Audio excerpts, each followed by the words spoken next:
ഭാര്യയും ഭർത്താവും കൂടി പിരിഞ്ഞ് അയാൾ പറഞ്ഞ് എൻ്റെ കൂട്ടുകാരനോട് ചെന്ന് അവളെ വിളിക്കാൻ വേണ്ടി പറഞ്ഞിട്ടുണ്ട്, ഞങ്ങൾ തമ്മിലുള്ള പ്രശ്നം ഒന്ന് പറഞ്ഞു തീർക്കാൻ വേണ്ടി പറഞ്ഞിട്ടുണ്ട്. അപ്പോൾ ഞാൻ അയാളോട് ചോദിച്ച്, അവൻ്റെ പേര് തോമസ് എന്നല്ലേ? അച്ഛനെ എങ്ങനെ അറിയാം? അച്ഛനെ എങ്ങനെ അറിയാമോ? ഞാൻ പറഞ്ഞ് അവൻ മിക്കവാറും അവളെ കെട്ടാൻ സാധ്യതയുണ്ടെന്ന് പറഞ്ഞു. എന്താണ് പ്രശ്നം? എന്താ പ്രശ്നം എന്നറിയാമോ? ഈ ആളിൻ്റെ കൈ എൻ്റെ ബൈബിളിൽ വെച്ചിട്ട് പുറത്ത് കൈ വെച്ചപ്പോൾ ഞാൻ ഈ കൂളിംഗ് ഗ്ലാസ്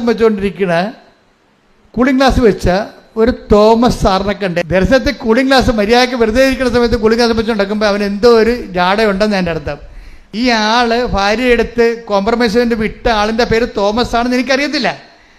അത് തോമസ് ആണെന്ന് കർത്താവിന് എന്നെ മനസ്സിലാക്കാൻ വേണ്ടി എനിക്ക് മനസ്സിലാകുന്ന തോമസിനെ ദർശനത്തിൽ അവതരിപ്പിക്കുകയാണ്. ദൈവം എന്ത് രസമാണെന്നറിയാം ദൈവത്തിന് കൂടെ ജീവിക്കണത്. എന്നിട്ട് ഈ തോമസ് ഫേക്കാണെന്ന് പറയാൻ വേണ്ടിയാണ് കൂളിംഗ് ഗ്ലാസ് വെച്ചിരിക്കുന്നത്. ഞാൻ പറഞ്ഞു മിക്കവാറും അവനെ വളക്കെട്ടാൻ സാധ്യതയുണ്ട്, നീ നേരിട്ട് പോണതായിരിക്കും നല്ലത്.